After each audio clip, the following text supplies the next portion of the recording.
a few more things you need to know about Grim Dawn. I've talked about factions a lot in videos. Get yourself leveled up with faction rep for any faction that sells gear that you might want.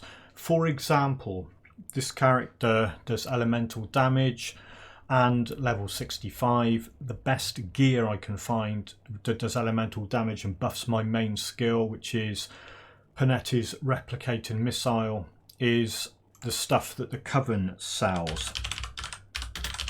Stick elemental damage in there. You can copy that out to the clipboard to make life easier when you're going around other shops.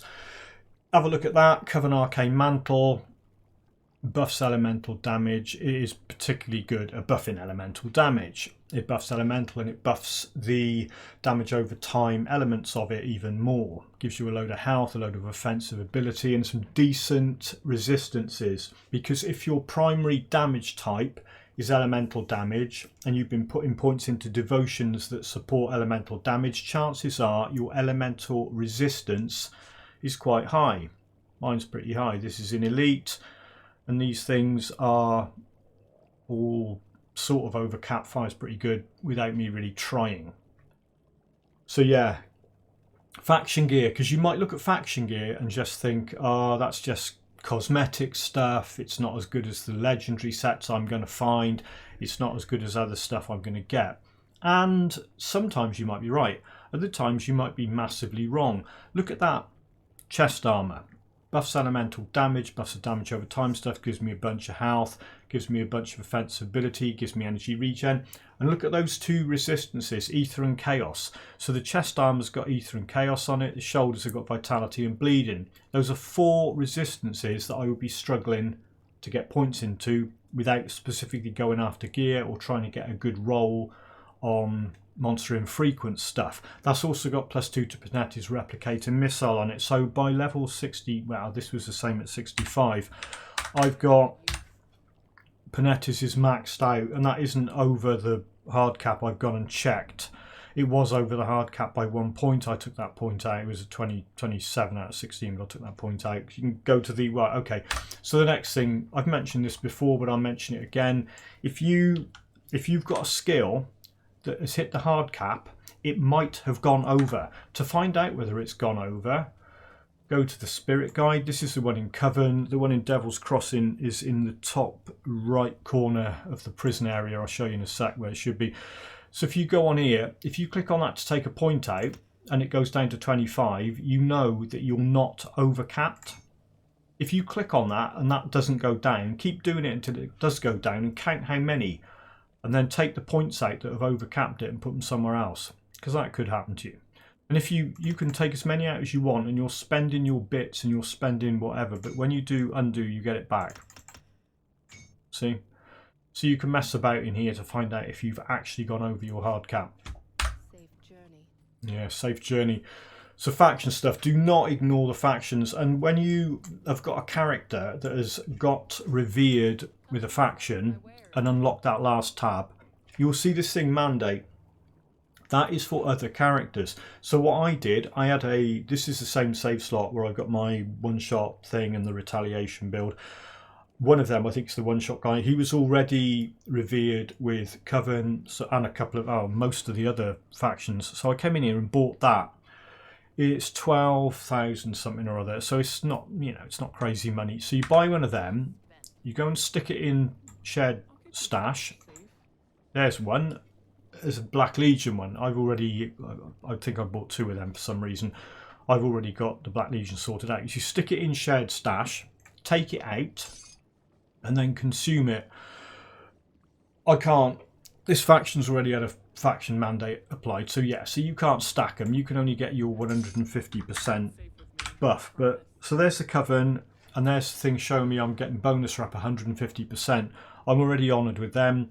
It rockets up. Obviously, if you're getting plus 150% rep, it's going to rocket up. Even silly ones like DC. I'm honoured with Devil's Crossing without even trying. I've not done any bounties. I've just been running around playing the game normally. That will hit revered, well, either in elite or right at the start of ultimate. Rovers and Devil's Crossing, stick those mandates on at the start of the game, because you can get obviously Devil's Crossing rep in Act 1, and you can get Rovers rep in Act 1 if you go and do the Slith Necklace quest. Here's something else I've mentioned before. When if you've got an item like that relic that has got a granted skill, Cleansing Blade, 15% chance on attack, Unleash an Arcane Blade. So it doesn't explain what it means by on attack, and you might think it might mean when you're actually attacking something, for example, like that. You might think it's only a weapon attack. You won't know because it doesn't tell you, because it just says chance on attack. Now, if you've got an aura that does damage, for example, or a piece of gear, you can wear gear that does damage, and you know. But if you've got a piece of gear or a skill or whatever that does damage when things come close to you, then that is classed by the game as an attack. I'll show you this now. I will turn Aura of Censure on. I'm not going to do anything else. Now it is attacking those dummies, and if you wait for a few minutes, you will see that Vendetta skill. There it goes. That was that Cleanse Blade that shot out. It'll do it again in a sec. There it goes. And again. Let's turn that off. Where's it gone? There you go.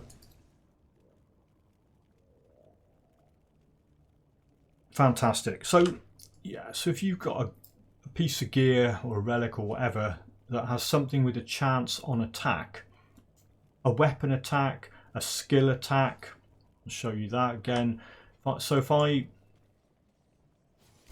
shoot at them, there it goes. There you go. So that's a skill attack, and that thing's shooting out. It would do the same with a weapon attack. Trust me, it would. Any attack. Weapon attack, skill attack, aura, damaging things, all of those things for the purposes of gear that does that. I think I've worn this one out now. You understand what I'm saying. So that's that one. I think I better mention the mod again. I've got a mod, Rainbow Item Filter. I don't use the executable to create filter stuff. I've just picked up the text files and dumped them in the recommended folder. So what that means is when you look at gear, all the different damage types are color coded and the resistances. So after playing it with the filter thing like this on for a while, you will train yourself to recognize the colors. And then when you've got gear on the floor, when you glance at it, if you didn't have this filter on, all those damage types and resistances would all just be the same color text. And you have to look at it and read it and try and figure out what's going on. I can glance at that and know exactly what I want. As soon as I see something with yellow text on it for elemental damage, I have a party on this character. But yeah, I'll link in the description. It's on the official Crate forum. There's a whole thread on there. You can go and download the latest version if you want to use it. I'd recommend it. It's the only mod I use. I don't use anything else. There's all sorts of other mods that are great, and I'm not saying don't use them. What I'm saying is I don't bother. I use this because that is the kind of quality of life thing that just improves my experience of the game. Don't forget to pick your gear up. Here's something you need to know.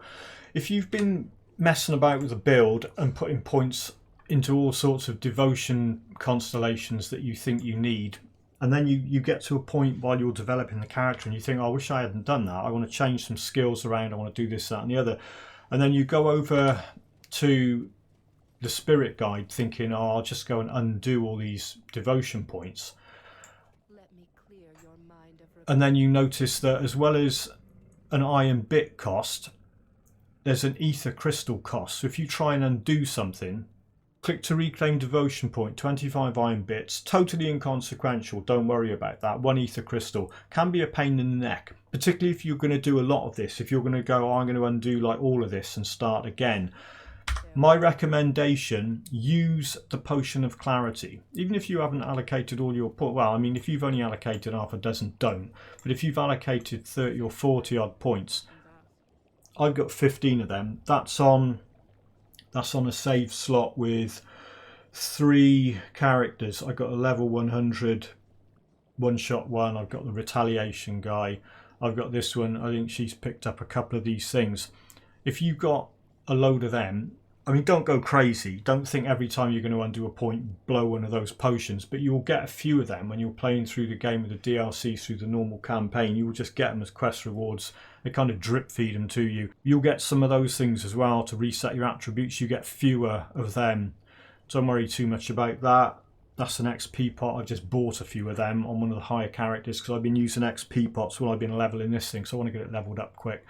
I'm going to do some videos about this. Somebody asked me to do a Panetti's replicating missile build. I've been messing about with this. Some of the gear is easy gear. Well, that's easy gear. That's easy gear. Just bought that from the Coven shop at 65. Bought that. Crafted that. Again, this character... Alright, I'll come to this in a sec. It's something else we've mentioned. But anyway, yes, if you want to do a massive reset of your devotion points, it's probably better to use that than to go blowing a load of ether crystals. Next thing that I was going to mention, this character is wearing the Death's Waistguard. Now that is a Death's Vigil item, but if you look at this character, it's despised by Death's Vigil, and it's a member of Kymon's Chosen. Now I haven't swapped those around, so you're going to say to me, whoa, you're cheating. How are you wearing that? Well, how I'm wearing that is because if you have a character in Death's Vigil and unlocking their stuff, that belt is from a blueprint. Now the blueprints, yeah, here we go, look. I haven't got the blacksmith in elite yet. Let's quickly nip into normal. The blueprints from those factions are not soulbound. So I can go and talk to this guy and have a look at belts. Chosen Cord, that's a Kymon's thing. Death's Cord, there's the Death's Vigil thing. So you can craft it. Alright, you need the stuff and you make the Death's Cord, or what's that other one I've got on? Death's Waistguard, that one. Yeah, you need a little bit more stuff and you create one of them. And there's one at Revered, which I haven't bought the blueprint for that yet. If you're not leveled up enough in a faction with rep, or if you're in the opposite one with those two, you could still use their gear. Because I love that, because it's got +1 to all skills in Arcanist. Anything with +1 to your skills, get it, wear it. But the other character bought the blueprint, and then this character crafted it because the blacksmith on the save slot on that roster, anyone who reads a blueprint goes to the blacksmith. Anybody else, any other character can go to that blacksmith and craft that thing. Hopefully that makes sense. I didn't buy the blueprint on this character, but I can craft the item on this character. It is something you definitely need to know. If you go and have a look on, actually let's show you how I got to this. If you go into this thing that's got a key on it, Codex window, and then you've got the one with a question mark, here's your game guide. And there's all sorts of stuff. If you go and read the thing about augments, it says augments come in the form of enchanted powders used to upgrade your equipment, creation of, yeah. To use an augment, right click on it. You can then apply it to an appropriate item. Once applied, an augment cannot be removed. They're not even ambiguous there. They're telling you it cannot be removed. Now, that's not true. You can remove augments. Of course you can. Right, so I just bought that augment from this guy here, Riftdown Salts, and that thing applied to rings and amulets, soulbound, and there's a ring, right? So what do they say? Right click on it. Oh yeah, I sold it back to him. Don't do it with the shop window open, because right clicking it will sell it back. So that's a bit of a nightmare.